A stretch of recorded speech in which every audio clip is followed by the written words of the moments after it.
Hello बच्चों, math वाला 0.2 में आप सभी लोग का स्वागत है। तो पिछली कक्षा में हम लोगों ने जनन, लैंगिक, अलैंगिक, अलैंगिक की विधियां, ठीक है, और लैंगिक जनन में पौधों में लैंगिक जनन और मानव में लैंगिक जनन पढ़ लिए थे।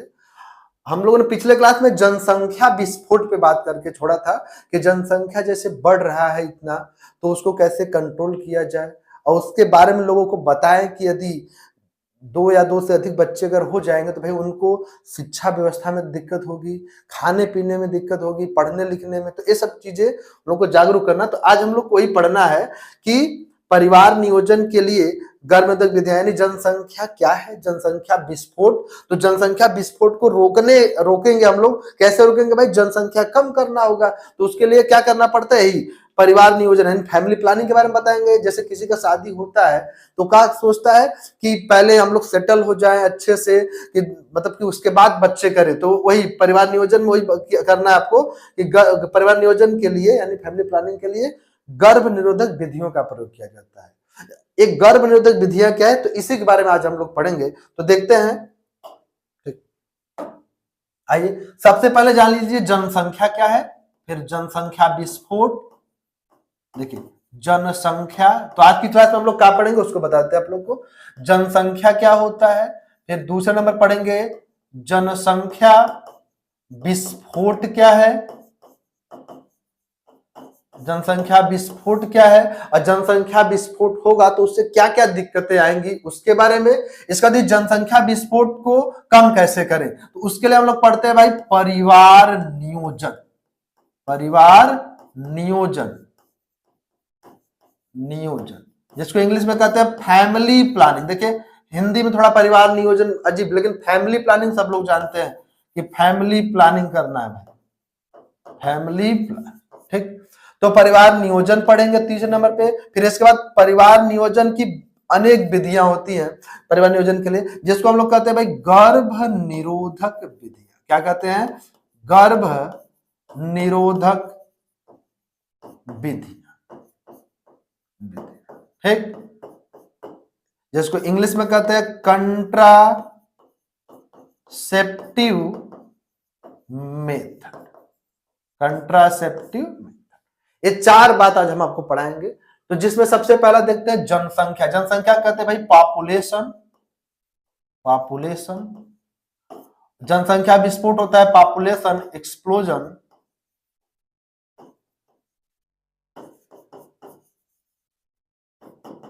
पॉपुलेशन एक्सप्लोजन, फैमिली प्लानिंग और गर्भनिरोधक। तो जनसंख्या, सुनिएगा ध्यान से बातों को, इस जो बात बोलेंगे इसी को आपको नोट करना है, तो ध्यान से सुनिएगा। जनसंख्या क्या होता है सब लोग जानते हैं भाई, आप लोग भी बता सकते हैं जनसंख्या, बस थोड़ा तरीका अलग होता है। सब जानते हैं जनसंख्या क्या होता है। सुनिएगा आप लोग कैसे कहेंगे, तो कहेंगे किसी विशिष्ट क्षेत्र में निवास करने वाले एक ही जाति के जीवों के संख्या को वहां की जनसंख्या। और अच्छे समझने के आप ऐसे सोचिए, जैसे अब आपके गांव में कितने लोग रहते हैं तो उस पर्टिकुलर एरिया में कितने लोग पाए जाते हैं, तो वहां की क्या होगी? जनसंख्या, एक ही प्रजाति, ठीक। तो ये हो गई जनसंख्या। तो जनसंख्या विस्फोट क्या होता है भाई? ध्यान दीजिएगा भाई, दो बात से जनसंख्या विस्फोट हो जाएगा। यानी किसी विशिष्ट क्षेत्र में पाए जाने वाले एक ही प्रजाति में यदि जन्म ज्यादा लें और मृत्यु दर कम हो, तो वहां पे भाई जनसंख्या में क्या हो जाएगी? वृद्धि हो जाएगी। तो जनसंख्या में वृद्धि हो जाएगी, एक समय से ज्यादा जब वृद्धि हो जाती है तो उसी को कहते हैं जनसंख्या विस्फोट।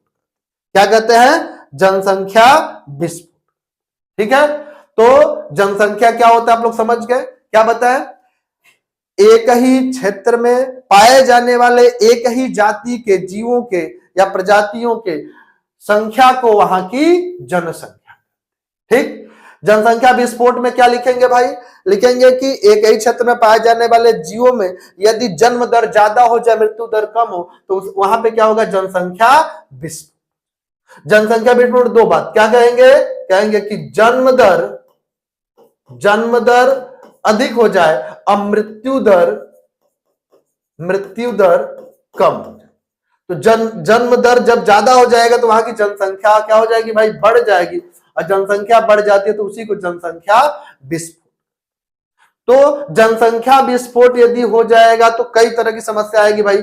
पहला समस्या, सबसे इंपॉर्टेंट समस्या है भाई उसका क्या, शिक्षा व्यवस्था।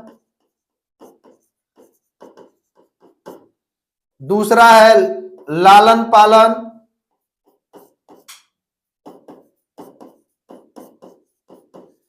ठीक। तीसरा खाने पीने की भी समस्या आएगी भाई। ठीक, खाने पीने की समस्या आएगी।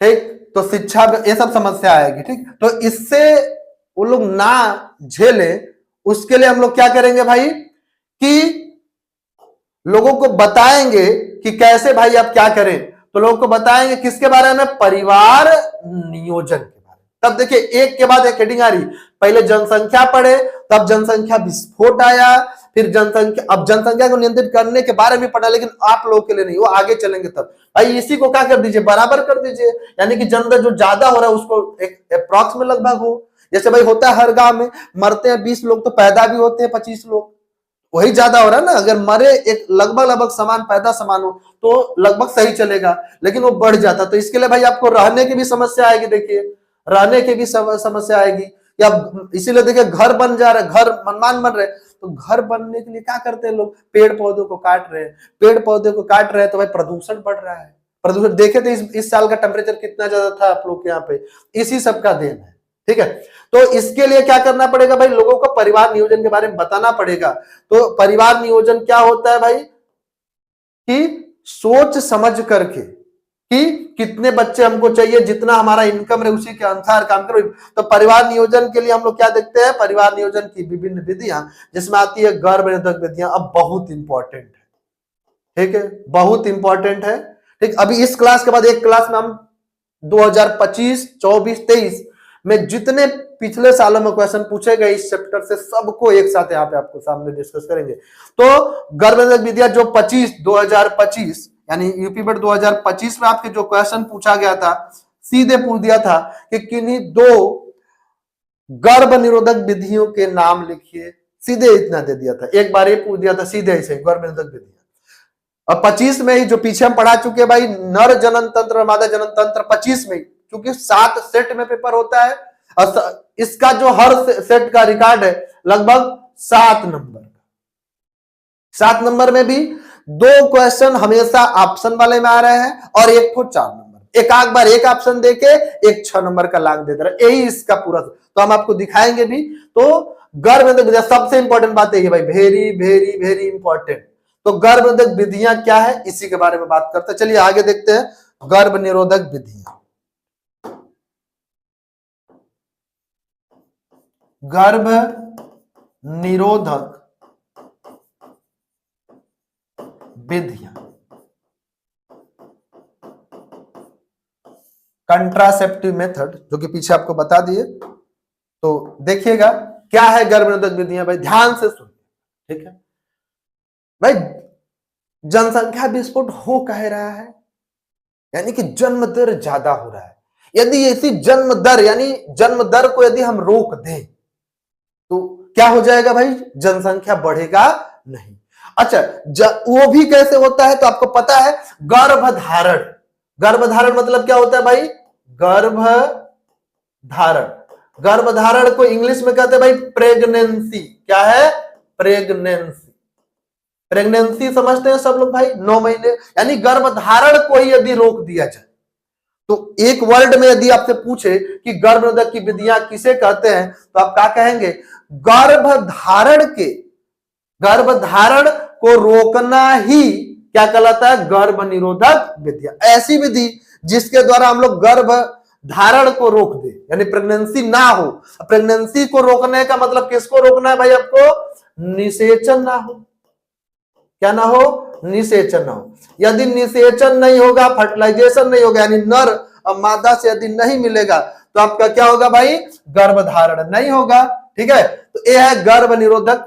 गर्भनिरोधक विधियां में क्या करना है आपको, गर्भधारण को रोकना। गर्भधारण को रोकना, गर्भधारण को रोकना ही क्या कहलाता है भाई? रोकना ही गर्भ निरोधक विधियां कहलाता है, यानी निषेचन को रोकना है। और अच्छे से समझे, यानी शुक्राणु को अंडाणु से मिलने से रोकना, यानी शुक्राणु अंडाणु को अगर मिलने से आप रोक देंगे तो क्या निषेचन नहीं होगा? निषेचन नहीं होगा तो गर्भधारण नहीं होगा, गर्भधारण नहीं होगा तो जनसंख्या नहीं बढ़ेगी। ठीक, तो अब इसको मिलने से रोकने के लिए कई सारी विधियां हैं। ठीक, कई सारी। तो गर्भनिरोधक विधियां में यही देखना है। तो गर्भनिरोधक विधियां दो, पहले दो। गर्भनिरोधक की कितनी विधियां? दो विधियां। कौन कौन सा भाई? कौन कौन सा गर्भनिरोधक विधियां? पहला देखिए, गर्भनिरोधक की दो विधियां कौन कौन सी है? ठीक, पहला अस्थाई विधि। कौन सा? अस्थाई विधियां। अस्थाई विधियां बहुत अच्छे समझ में आएगा, आप लोग ध्यान दीजिएगा। दूसरा है भाई अस्थाई विधियां। दूसरा अस्थाई विधियां। अस्थाई को इंग्लिश में कहते हैं temporary, temporary method, temporary method. और दूसरा होता है भाई परमानेंट, परमानेंट मेथड। ध्यान से सुनिए, ही पहले समझ जाइए अस्थाई और अस्थाई क्या है। टेम्परेरी सब लोग जानते हैं भाई, टेम्परेरी टेंट हाउस, जब शादी होता है तो टेंट हाउस आता है, फिर बियाने पर चला जाता है, तो वो अस्थाई। यानी क्या मतलब अस्थाई में है? कि जब तक मन करेगा आपका, जब तक मन करेगा कि बच्चा नहीं करना है, तब तक इसका प्रयोग कर सकते हैं, अस्थाई। और लेकिन अगर हाई करा लिए, देखिए परमानेंट सोल्यूशन है भाई, अगर ये हो जाएगा तो फिर दोबारा बच्चा पैदा नहीं होगा। तो ये है अस्थाई। अस्थाई कैसी विधि है भाई? यानी जब तक आपका मन करेगा तब तक ये, मतलब कि टेम्परेरी, एक तरह से टेम्परेरी है, यानी कि एक समय तक, मतलब कि जब तक आप चाहेंगे, इससे मतलब इसके करेंगे तो बच्चा नहीं होगा, जब नहीं करेंगे तो बच्चा होगा। और ये वाला यदि अस्थाई हो जाएगी तो इसमें क्या होगा? ये परमानेंट, यानी इसमें गर्भधारण को हमेशा हमेशा के लिए रोक दिया जाता है। ठीक, तो अस्थाई में दो प्रकार की विधि आती है, दो तो होती भाई अस्थाई में। कौन कौन सी देखेंगे अभी? देखिए इधर अस्थाई में दो, पहले अस्थाई की बात करते हैं। दो तो कौन कौन? पहला है इसमें कहते हैं वेसेक्टोमी, वेसेक्टोमी। ठीक, इसको वेसेक्टोमी हिंदी में लिख देते हैं, वेसेक्टोमी, वेसेक्टोमी। या इसको कहते हैं भाई अच्छे से और समझने के लिए पुरुषों में नसबंदी, या करके लिखिएगा, पुरुषों में नसबंदी, नसबंदी। ठीक, और दूसरा होता है ट्यूबेक्टोमी। ट्यूबेक्टोमी में क्या होता है भाई? स्त्रियों में नसबंदी, स्त्रियों में नसबंदी। अब नसबंदी आप लोग जानते हैं, कहते हैं भाई जब दो बच्चे, एक बच्चे, जितने बच्चे पर आप संतुष्ट होना चाहते उतना करा के नसबंदी करा ले। नसबंदी करा लेंगे तो फिर आपको पुनः बच्चा नहीं पैदा होगा। तो नसबंदी में क्या करते हैं वो भी बात आपको दिखाते हैं, देखिएगा ध्यान से कि नसबंदी में क्या होता है। पहले इसी को देखेंगे, फिर अस्थाई विधि देखेंगे, देखिएगा ध्यान से। अस्थाई विधि, अस्थाई विधि में हमने बोला पुरुषों में नसबंदी, तो आप लोग को भाई नर जनन तंत्र पढ़ाए ही थे। क्या पढ़ाए थे? देखिएगा, देखिए इधर ये था ना, छोटा सा बना रहे, ये था नर जनन तंत्र। देखिए नर जनन तंत्र ऐसे था आपका। ठीक, इसमें क्या करते हैं, ये जो वास्ट डिफरेंस है इसको काट देते हैं, ऐसे देखिए, यहां से काट देंगे, इसको क्या करते हैं? काट देते हैं। यहां देखिए, ऐसे नहीं दिख रहा, इससे दिखेगा क्लियर। देखिए यहां से काट के बांध देंगे। तो जब काट के बांध देंगे किसको भाई? वास्ट डिफरेंस को। देखिए आप लिख रहे हैं वास्ट डिफरेंस, हिंदी में तो आप लोग को पता है, नाम बताने जरूरत नहीं है, नहीं दिक्कत हुआ पिछले लेक्चर में आप जाके देखेंगे भाई, दूसरा जो है इसका, उसमें आपको दिख जाएगा। शुक्रवाहिनियां कहते हैं। ठीक, शुक्रवाहिनियां, यानी शुक्रवाहिनियां को काट, तो आपसे कहे अगर कोई कि वेसेक्टोमी किसे कहते हैं, तो क्या बताएंगे भाई? कि पुरुषों में शुक्रवाहिनी को काट के बांध दिया जाता है।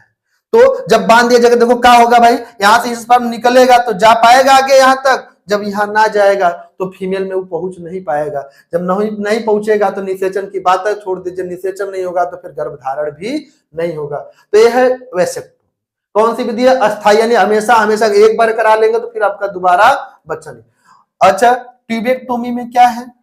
ट्यूबेक्टोमी में क्या है भाई? देखिए इधर स्त्री में लिखा है, स्त्रियों में नसबंदी। तो स्त्री में कैसे होता है? देखिए ऐसे, फिगर आपको पता ही होगा एक बार।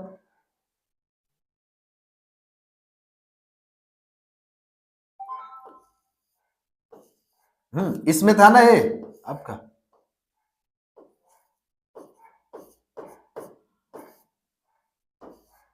तो इसमें इसको देखिए फैलोपियन ट्यूब को काट के बांध दिया जाता है। किसको? फैलोपियन ट्यूब को। देखिए यहाँ पे फैलोपियन ट्यूब, हिंदी में क्या कहते थे? अंडवाहिनिया।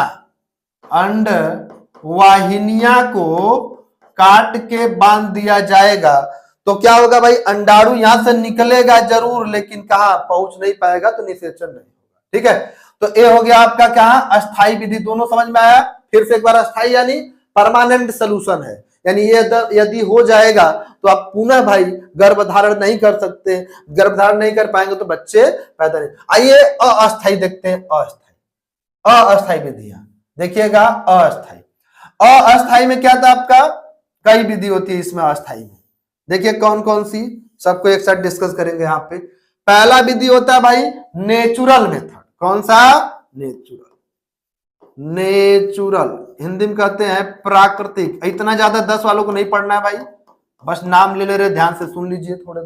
पहला प्राकृतिक नेचुरल, दूसरा रोधक यानी कि बैरियर मेथड। बैरियर मेथड यानी कहते हैं रोधक विधियां। रोधक विधियां,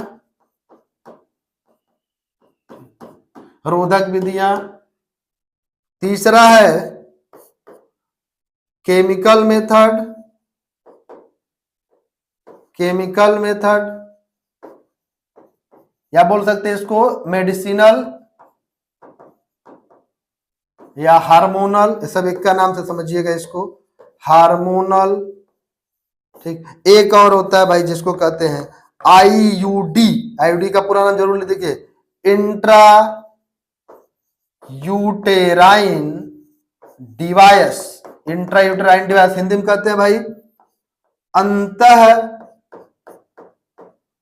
गर्भाशयी, गर्भाशयी अंतः गर्भाशयी युक्तियां। युक्ति, ठीक है, ए है अंतः गर्भाशयी युक्ति। ठीक, कौन कौन सा है? प्राकृतिक विधि, गर्भ निरोधक विधि, इसमें केमिकल या मेडिसिनल या हार्मोनल। एक पिल्स भी होता है, वो इसी में आ जाता है। पिल्स में जो दवाई होती है, खाने वाली भी 2 दवाइयां होती है, चलो उसको भी लिख ही देते हैं। चमाला डी सहेली 2। देखिए 5वें नंबर पे है भाई, ए दवा का नाम ले सकते हैं, इसी में चलिए, मेडिसिनल है तो इसी में कर दो। ठीक, इतना ज्यादा मत जानिए आप लोग। चलिए देखिए इसमें आगे चलेंगे तो खूब पढ़ना है आपको। इसमें 2 दवा का भी नाम है, लिख देते हैं, माला डी और सहेली। यानी बस याद रखिए, ए हुआ चाहे ए हुआ, ये दोनों महिलाओं के लिए है भाई। किसके लिए है? महिलाओं के लिए, स्त्रियां यानी ये दोनों जो तरीका, सब देखो तरीका है भाई। किसके लिए? गर्भधारण यानी निषेचन को रोकना है, यानी गर्भधारण न प्रेगनेंसी ना हो उसी को रोकना है। तो उसी को रोकने का सब क्या है? तरीका है। ठीक, तो देखिए गर्भ निरोधक किसे कहते हैं? गर्भधारण को रोकना ही गर्भ निरोधक विधियां कहलाती है। गर्भनिरोधक विधियां 2 प्रकार की, अस्थायी और अस्थायी। अस्थायी में मतलब कि जब तक आप बच्चा नहीं चाहेंगे भाई तब तक इसका प्रयोग करें, जब चाहेंगे तो फिर इसका प्रयोग नहीं करेंगे, बच्चा हो जाए। अस्थायी में परमानेंट, अगर एक बार हो जाए अस्थायी विधि तो फिर आप पुनः बच्चा पैदा नहीं कर सकते। और अस्थायी विधि दोनों बता दिए। और अस्थायी में चलिए आइए देखते हैं, चार्ट तो बताया आपको कौन कौन सा, प्राकृतिक और रोधक। रोधक में देखिए कौन आता है, इसको याद रखिएगा, जानते हैं सब लोग इसको, निरोध। निरोध का हिंदी में नाम है भाई और इंग्लिश में नाम है कंडोम। ठीक है, कंडोम या निरोध। और इसमें देखिए दवाई 2 आ गई। आईयूडी ये महिलाओं के लिए देखिए लिखा है अंतः गर्भाशय। गर्भाशय यानी गर्भाशय यानी यूटेरस, यानी गर्भाशय में जो यंत्र को प्रवाहित मतलब अंदर निक्षेपित किया जाता है, यानी यूटेरस में, गर्भाशय में उस यंत्र का प्रयोग है। इसमें 3 तो होती है जो कि जानने की जरूरत है नहीं, ठीक, लिख देते हैं कॉपर टी, कॉपर 7 और LNG20, ठीक, ये सब यंत्र है, कॉपर टी, कॉपर 7, ये सब ऐसा यंत्र होता है कि गर्भाशय में जब अंदर, जैसे ये देखिए गर्भाशय में आप फिट ऐसे करते हैं कि जिससे ओवम से स्पर्म मिल ही नहीं पाता है, जब ना मिल पाएगा तो निषेचन नहीं होगा, निषेचन नहीं होगा तो गर्भधारण नहीं। कुल मिला के इस पूरे में करना क्या है भाई हमको, कि अब कंडोम क्या होता है, निरोध, निरोध सब लोग जानते होंगे क्या, कि ये जो देखिए मेल का जनन तंत्र, इसमें पेनिस के ऊपर ऐसे कवर रबर का बना होता है, रबर का, इसके ऊपर ढक लेते हैं, जब स्पर्म जाएगा तो यही इसी में जो पन्नी का होता है इसी में रह जाता है स्पर्म, जब स्पर्म इसमें रह जाएगा तो फीमेल इसमें नहीं जा पाता तो निषेचन नहीं होगा। तो ये आपका कंडोम हो गया। इसमें और है डायाफ्राम भी होता है, डायाफ्राम, ये सब यंत्र है, डिवाइस। प्राकृतिक वाला ध्यान से सुनिए, आप लोग के लिए बहुत अच्छी चीज होगी प्राकृतिक जो बताने वाले, 10 के बुक में भी नहीं दिया है, ठीक, तो ये सब दिया, ध्यान रखिए। बैरियर रोध, यानी रोधक में क्या लिखेंगे भाई, कि शुक्राणु को अंडाणु से मिलने से रोकने के लिए निरोध का प्रयोग करते हैं। दवाई में 2 मालाडिसैली, मालाडिसैली क्या होती है, दवाइयां हैं, इनको यदि स्त्रियां खाएंगी भाई, जब खाएंगी तो क्या होगा, उसमें अंडाणु नहीं निकलेंगे, अंडाणु नहीं निकलेंगे तो नहीं निषेचन होगा। और आईयूडी में ये सब क्या होता है, स्त्री के गर्भाशय में क्या किया जाता है भाई, प्रवेश कराया जाता है, जिससे क्या करता है, शुक्राणु के और अंडाणु से मिलने से रोक देता है। प्राकृतिक में याद रखिएगा, इसमें भी 3 तरीका होता है, लेकिन हम आपको एक ही बस बताएंगे, इतना ध्यान रखिएगा। प्राकृतिक में कौन था, आप लोग ये बात नहीं जानते होंगे, बुक में लिखा है एनसीईआरटी में आपके क्या, कि प्राकृतिक का मतलब क्या है, कि नेचुरली तरीके से, ठीक, नेचुरल तरीके से क्या होगा भाई, कि यानी कि मिलने से रोका जाए उसको। तो कैसे रोकेंगे इसको प्राकृतिक तरीके से, कि हम लोग क्या करेंगे इसमें, कि आप लोग जानते हो कि जब पहला बच्चा किसी का पैदा हो जाता है तो लगभग 6 महीने तक, कितने महीने तक, 6 महीने तक स्त्रियों में पीरियड नहीं आता। कितने महीने तक, 6 महीने तक पीरियड नहीं आता, लगभग 6 महीने तक पीरियड नहीं आता। तो अगर पीरियड नहीं आता है, पीरियड नहीं आता, उस दौरान संभोग या सेक्स होने से क्या होगा, जब अंडाणु निकलवा नहीं करेगा तो शुक्राणु से मिल नहीं पाएगा। तो भाई ये कहा गया है क्या, कि पीरियड के दौरान, यानी कि पहले बच्चा जब हो जाता है उसको, पहला बच्चा जब तक माँ बच्चे को दूध पिलाती है, और ये लगभग कितना महीना भाई, 6 महीना, 6 मंथ, 6 महीने तक, पहला बच्चा पैदा होने से लेके 6 महीने तक जब तक माँ बच्चे को दूध पिलाती है, तब तक क्या होता है कि पीरियड नहीं आता है। अब पीरियड नहीं आता है तो उसमें क्या होगा, आपका गर्भधारण नहीं होगा, और गर्भधारण नहीं होगा तो क्या होगा, फिर बच्चा नहीं होगा। एक ये तरीका, एक दूसरा तरीका और है भाई, ये भी याद रखिए, पहला हो गया, इसका दूसरा क्या है, कि एमसी में, एमसी यानी कि अभी आप बात करेंगे इसका थोड़ी देर बाद, एमसी यानी कि मासिक चक्र, यानी महीने में जो स्त्रियों में चलता है 28 दिन का चक्र है। हर महीने में क्या होता है भाई, 4 से 5 दिन में स्त्रियों में क्या होता है, ब्लीडिंग होता है, ब्लड, वेजाइना के थ्रू ब्लड निकलता है, उसी को एमसी कहते हैं। पूरा नाम है मेनेस्ट्रुअल साइकिल। क्या नाम है पूरा, मेनेस्ट्रुअल साइकिल। बस जस्ट इसके बाद इसी की बात करेंगे, मेनेस्ट्रुअल साइकिल, इसको कहते हैं मासिक धर्म, मासिक धर्म या आर्तव चक्र। क्या कहते हैं भाई, आर्तव चक्र कहते हैं, आर्तव। इसके बारे में बात करें तो इसमें क्या होता है प्राकृतिक वाले में, कि जब तक आपका आर्तव, यानी कि हाँ, आर्तव चक्र में क्या होता है, इसमें आप लोग जानते रहिएगा कि जब एमसी चल रहा हो किसी का, एमसी दूसरा तरीका है, एमसी चल रहा है तो उसमें 10वें से लेके 17वें दिन के बीच में, कहां से कहां तक भाई, 10 से 17 दिन, यानी किसी का पीरियड चल रहा हो तो उसमें 10 से 17वें दिन के बीच में यदि सेक्स यानी संभोग से बच जाए, अगर बच जाएंगे, क्यों भाई, क्योंकि बोला जाता है कि 14, 15, 16वें दिन में क्या होता है, बहुत ज्यादा उभम यानी अंडाणु निकलते हैं। और इसके बीच में यदि 10 से 17 के बीच में यदि संभोग यानी सेक्स से बच जाएगा कोई, तो निषेचन नहीं होगा, निषेचन नहीं होगा।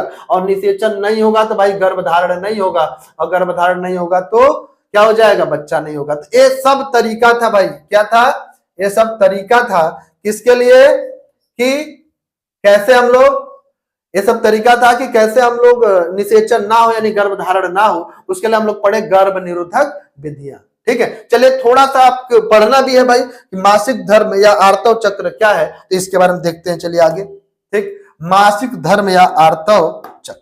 ठीक, मासिक धर्म, मासिक धर्म, इसको दूसरा नाम इसका बताया भाई आर्तव चक्र, आर्तव चक्र।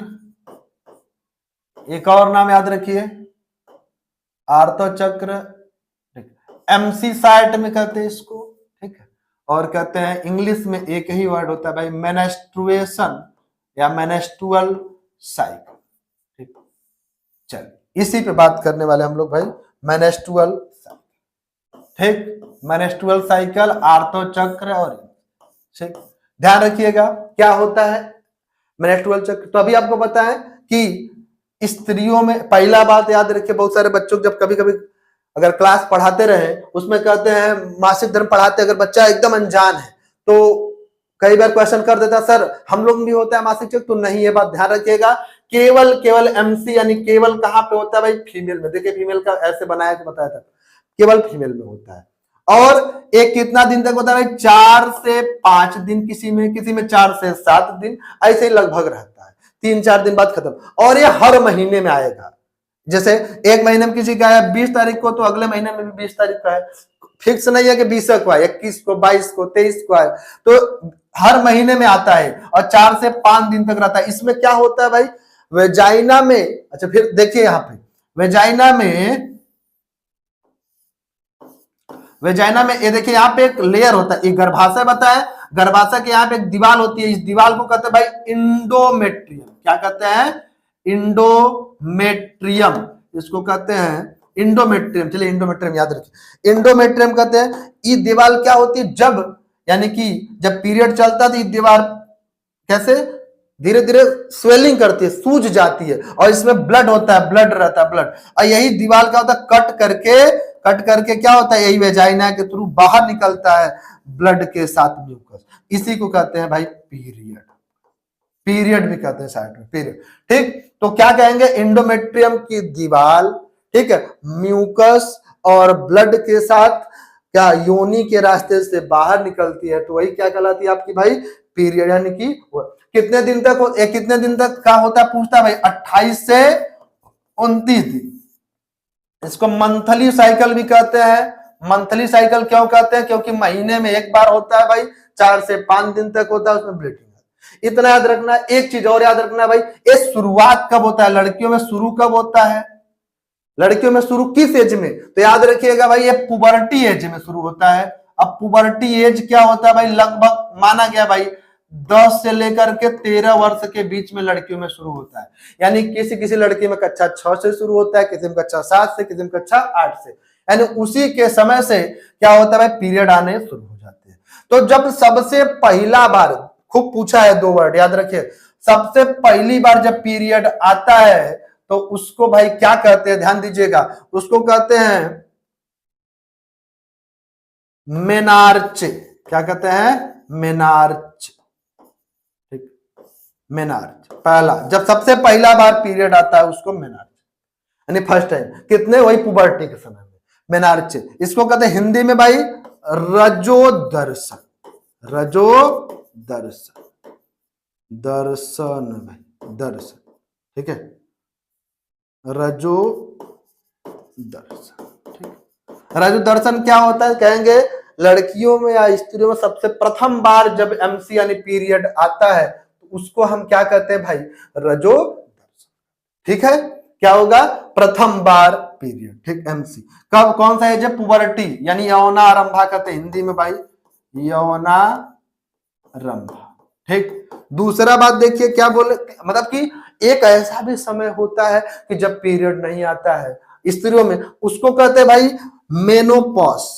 मेनो, जो भी कंप्यूटर का क्लास करता हो, या तो भाई आप नॉर्मली मूवी भी देखते होंगे तो बोलते हैं रोक दीजिए, पॉज कर दीजिए। तो मेनोपॉज यानी रोक दिया जाना, किसको भाई? मेनेस्ट्रुअल साइकिल को, एमसी को रोक दिया जाए। तो मेनोपॉज इसको कहते हैं रजोनिवृत्ति। क्या कहते हैं? रजोनिवृत्ति। ठीक, रजोनिवृत्ति क्या होता है? क्या होता है रजोनिवृत्ति? रजोनिवृत्ति समझ गए ना?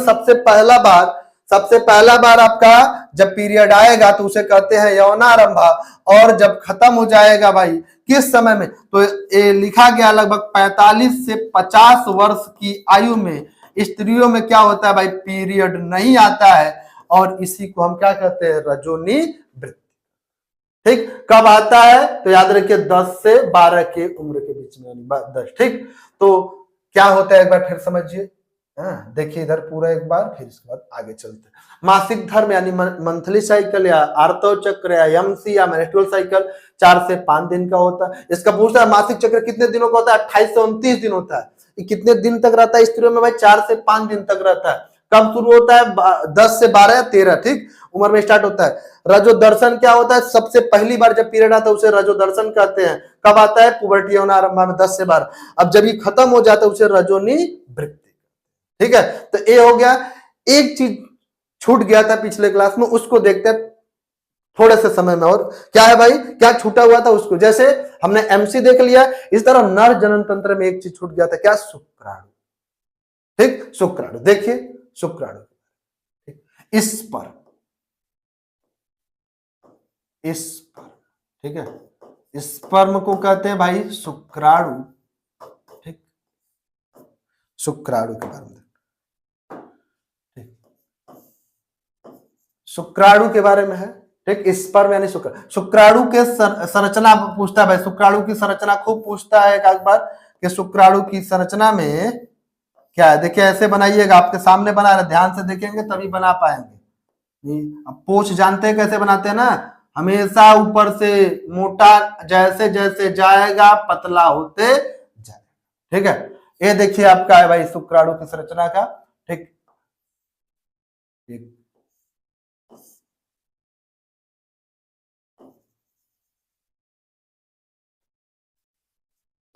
ये शुक्राणु की संरचना है। ठीक, तो शुक्राणु की संरचना के लिखना हो, अगर जैसे आपसे पूछे शुक्राणु के सचित्र वर्णन कीजिए, शुक्राणु का खाली पूछा चित्र बनाइए, एक बार चित्र बनाइए, रेखांकित चित्र। तो शुक्राणु की संरचना में 4 भाग होते हैं। पहला भाग कौन सा होता है भाई? हेड। कौन सा? हेड। इसको कहते हैं शीर्ष। क्या कहते हैं? शीर्ष, हेड। दूसरा होता है नेक, यानी कि ग्रीवा या गर्दन कहिएगा। तीसरा होता है भाई मध्य भाग, यानी मिडल पीस। मिडल पीस, इसको कहते हैं मध्य भाग। और चौथा होता है और लास्ट है आपका टेल। क्या है भाई? टेल। टेल माने सब लोग जानते हैं भाई क्या होता है? पूंछ। देखिए पूंछ। ठीक, ग्रीवा देखिए यहाँ पे है, ये आपका मध्य भाग है, और ये आपका हेड। इतना पूरा आपका हेड है, ये मध्य भाग है, और इधर का जो है पूरा टेल। ठीक, तो आपको शुक्राणु का ये चित्र बना के इतना लिखना होगा। फिर इसमें क्या क्या होता है ये बात, तो शीर्ष भाग में, यानी पहला भाग शीर्ष है, दूसरा भाग नेक है, तीसरा भाग मिडल, और चौथा भाग। ठीक, क्या काम करिए, ध्यान से सुनिएगा भाई, क्या क्या बात इसमें करना है आपको। ठीक, शीर्ष भाग में क्या लिखेंगे? शुक्राणु की संरचना के 4 भाग होते हैं। पहला शीर्ष भाग, ऊपर की ओर एक शीर्ष भाग होता है, इसके ऊपर एक क्या होता है भाई? ऊपर की ओर एक टोपी नुमा संरचना होता है, जिसे हम कहते हैं भाई एक्रोसोम। क्या कहते हैं? एक्रोसोम। हिंदी में भी यही होता है भाई, एक्रोसोम कहते हैं। अच्छा, एक्रोसोम क्या करता है? एक्रोसोम जब मादा के योनि में प्रवेश करता है शुक्राणु, तो उसमें क्या करेगा? उसके गर्भाशय को भेद करके जाएगा ना, तो योनि के अंदर प्रवेश करता है, तो इसको पेनिट्रेशन में हेल्प करता है। किसमें भाई? पेनिट्रेशन में। पेनिट्रेशन में यानी कि भेदने में मदद करता है, भेदने में। ठीक है, भेदने का काम। एक्रोसोम किसका बना होता है? गाल्जी काय का बना होता है। गाल्जी कायिका। इतना बात बस ध्यान रखना भाई। शीर्ष के ऊपर एक टोपी नुमा संरचना होता है जिसे क्रोमोसोम कहते हैं। ये भेदने का काम करता है, किसके? ओवम के दीवार को बोल सकते हैं भेदने का काम। और ये किसका बना होता है? गोल्गी कायिका बना होता है। इतना पहले भाग में लिखना आपको शीर्ष भाग, ठीक। फिर इसके बाद इसमें देखा साइटोप्लाज्म में होते हैं उसे मध्य भाग। दूसरे पर जाए ग्रीवा पे, ग्रीवा गर्दन। ग्रीवा में क्या होता है आपका? सेंट्रोसोम, सेंट्रोसोम कहेंगे इसको, या सेंट्रियोल। क्या होता है? सेंट्रोसोम या सेंट्रियोल, ठीक है। ये क्या करता है भाई? अक्षीय तंतु का निर्माण करता है। किसका? अक्षीय तंतु का। देखिए इसके यहां से एक और ऐसे निकलता है, अक्षीय तंतु पूरा पोछ में फैला रहता है। देखिए इसी को कहते हैं एक्जियल फिलामेंट। कौन सा? Axial filament. एक कौन निर्माण करता है भाई? आपका कौन निर्माण करता है? सेंट्रोसोम यानी ग्रीवा से इसका निर्माण होता है। मध्य भाग आइए। अच्छा ये बताइए कि जब शुक्राणु मादा की योनि में प्रवेश करेगा तो भाई मान लीजिए ऐसे रहता तो उसको जाने के लिए, जैसे आपको अगर पानी में डाल दे तो पौड़ना या तैरने के लिए आपको क्या करना चाहिए? एनर्जी चाहिए कि नहीं? तो एनर्जी इसको कहां से मिलता है कि वो जाता है आगे? स्पर्म तो खाली वजाइना में छोड़ दिया जाएगा तो जाता कैसे? तो यहां से जाता है भाई। कहां से जाता है? यहां से। बड़ा ध्यान से समझिएगा इसको। देखिए यहां इसमें क्या होता है? माइटोकॉन्ड्रिया पाया जाता है। किसके? मध्य भाग में क्या पाया जाता है? Mitochondria, mitochondria. और हमको तो ऐसा लगता है सब लोग जानते होंगे भाई, माइटोकॉन्ड्रिया को powerhouse of the cell कहते हैं, यानी कोशिका का ऊर्जा घर कहते हैं। हाँ? और यही क्या करता है? इसको ऊर्जा देता है। किसको? शुक्राणु को। इस ऊर्जा से वो जाता है, ठीक। ऊर्जा रहना चाहिए। अब मछलियां तैरती भाई, एनर्जी और पूछ। तो देखिए टेल का काम क्या है भाई? तैरने का। उसमें जाएगा, लिक्विड मीडियम मिलेगा उसको तैरने का काम। पूछ का यानी पूछ का काम तैरने के लिए, ठीक है। स्विमिंग में हेल्प करता है, तैरने में, ठीक। और माइटोकॉन्ड्रिया किस भाग में पाया जाता है? कई बार पूछा, किस भाग में? मध्य भाग में। अक्षीय तंतु कहां से निकलता है भाई? ग्रीवा से निकलता है। हेड में टोपी नुमा संरचना जिसे हम क्रोमोसोम कहते हैं, गोल्गी कायिका बना होता है। माइटोकॉन्ड्रिया फिर से एक बार मध्य भाग में, ठीक है। ये हो गई शुक्राणु की संरचना, ठीक है। तो आप लोग बना ही लेंगे, ठीक। शुक्राणु तो क्या क्या पढ़े एक बार फिर से देखिए, पीछे आइए। जनसंख्या विस्फोट, ये हमने पढ़ा है। जनसंख्या क्या होता है? जनसंख्या विस्फोट, परिवार नियोजन, गर्भनिरोधक विधियां। गर्भनिरोधक की क्या विधियां थी? अस्थाई अस्थाई, सब बता दिए। इसके बाद आपका क्या है? आर्तो चक्र भी हो गया, फिर शुक्राणु की संरचना हो गई, और इसी के साथ आपका क्या हो गया? पूरा चैप्टर समाप्त हो गया, ठीक है। तो अब अगले क्लास में हम क्या लेके आएंगे भाई? इसके पिछले वर्षों में यानी 23, 24, 25 में कितने क्वेश्चन पूछे गए हैं सेट वाइज, आपको यहाँ पे हम कराएंगे। फिर नेक्स्ट तो एक थोड़ा सा बड़ा था जिसका 3 क्लास लगा है।